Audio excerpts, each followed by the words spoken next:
nating pakawalan ang ibang level na kandidato kagaya ni Pastor Apollo C. Quiboloy. Mantakin niyo ho, siya lang po ang kandidato ngayon sa ating bansa ngayong midterm election na nagsasabi na pag siya ay mananalo sa pagkasenador, hindi siya tatanggap ng kanyang sahod at itutulong na lang niya sa mga mahihirap.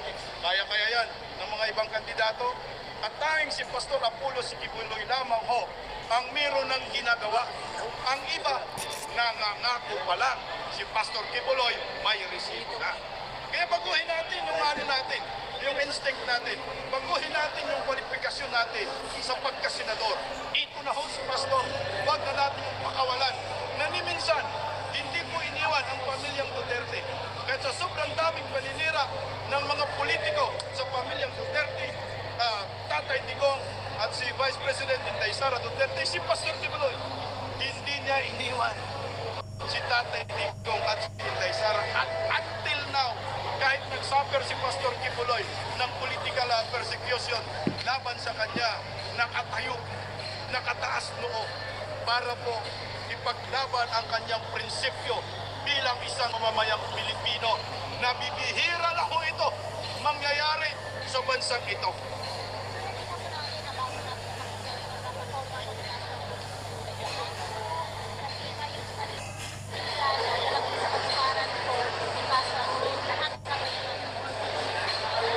Alam niyo ho, ito na nga ho yung sinabi ko eh.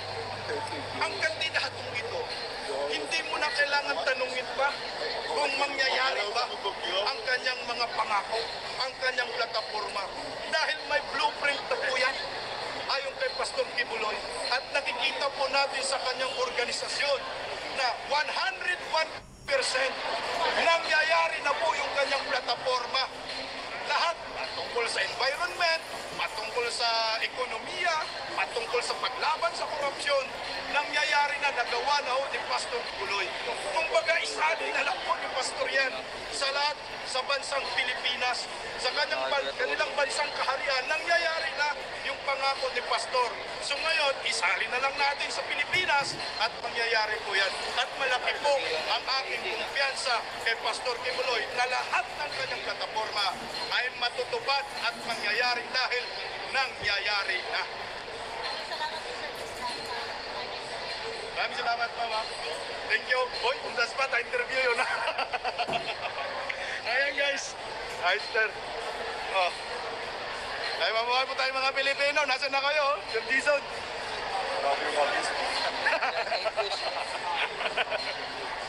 Ay, mabuhay po tayo mga Pilipino, guys. Ayan, napasalang lang. Akala ko, bisdakan pa rin eh. Ay, natutubo. Sorry tapon. Ayan mga kababayan ko, mabuhay po tayo mga Pilipino. Lahat ng sinasabi ko galing sa aking puso at alam niyo po yun. Lahat yun na-experience ko sa QOGC. Napuntahan ko lahat at nakita ko po mismo sa dalawang mga mata ko kung paano po si Pastor Quiboloy magdala ng kanilang organisasyon. Isasali na lang ho natin. Huwag na po tayo sa mga kandidatong nangangako at mapapako lang eh. Ito na, biro ng ginawa. I-adapt na lang ho natin para magkaroon tayo ng masaganang mamamayan.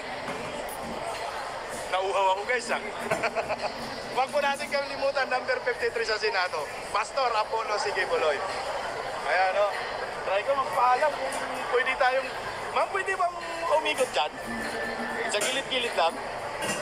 Pwede ba? Oh, maraming nagtatawag eh. Hi ma'am.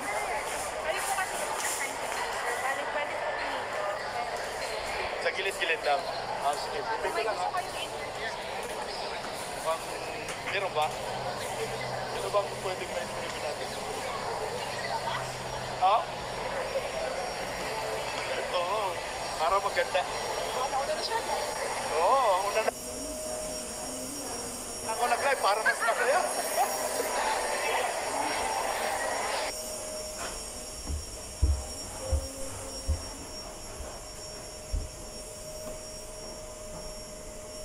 So, pwede pong sa gilid-gilid.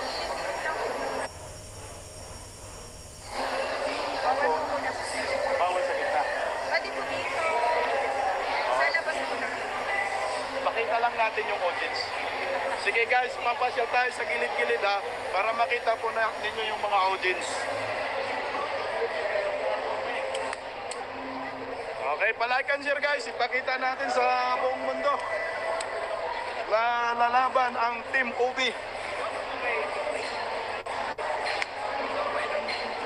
Okay. Sir. Buhay mo tayo. Iikot lang tayo konti ha. Ito po yung Inaris guys. Kita nyo po yung stage. Grabe oh. Kita nyo po yung stage yan. Watawat ng Pilipinas. Ito yung simbolo ng pagkamakabayan. Watawat ng Pilipinas. Ang dala-dala, hindi watawat ni Franz Castro, ni Mal. Di ba sir? Mga Pilipino, watawat ni Franz Castro dala nila eh. Ayan po guys, grabe, ang ganda. Ilan ba yung capacity nito sir? 3,500. Naku, sisikip pala talaga tayo dito. Sisikip ko ngayon. Oo. Grabe oh. Ay sir, ikot lang tayo dito sa gilid-gilid guys. Tingnan nyo po. Pinagandaan po itong production dito guys. Malamang maganda po ang magiging resulta dito. Like and share po. Bisita lang tayo sa mga subscriber natin dito guys. Oh. Hey ma'am. Team OB. Hi ma'am. Ayan na po. Grabe na guys. Kita nyo po. Kaway-kaway. Ito yung totoong number 1. Tignan mo, may mga placard na po sila. Number 53 man, patanawan. Yan o, number 53. Ay ma'am. Oh. Dana! Dana! Ma'am, kaunta ka na ma'am. Hello, o tingnan niyo po. Napakasarap sa mata yung mga kulay. Hi ma'am. Hello po! Pasalamat po sa mga kaibigan namin sa Brazil na dinanonood ang Vlog Channel. Oh, ma'am. Ma'am, pwede bang promote mo si Pastor? Yes po. Ma'am, bakit hindi po natin si Pastor? Kasi po siya po yung pag-asa ng ating bayang Pilipinas na uunlad at magiging number 1 po na darating ang panahon ng lahat ng bansa ay titingala sa Pilipinas po. Kaya buto natin si Pastor Apollo Sigiboy, number 30 for the Senator. Woo! Yan, maraming salamat po guys. Ayan o. Shoutout sa lahat ng mga OFW. Uy ma'am, yan kita tayo. Kailan yan?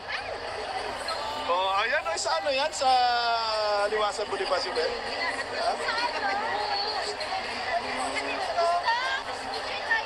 Sige ma'am. Sige, diri.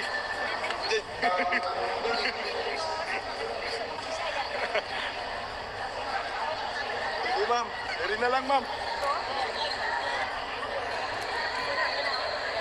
Lalo nito ang dalawa.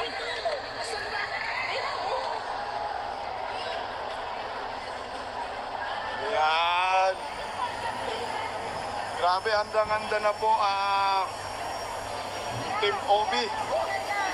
Yan o. Hello po sa inyo.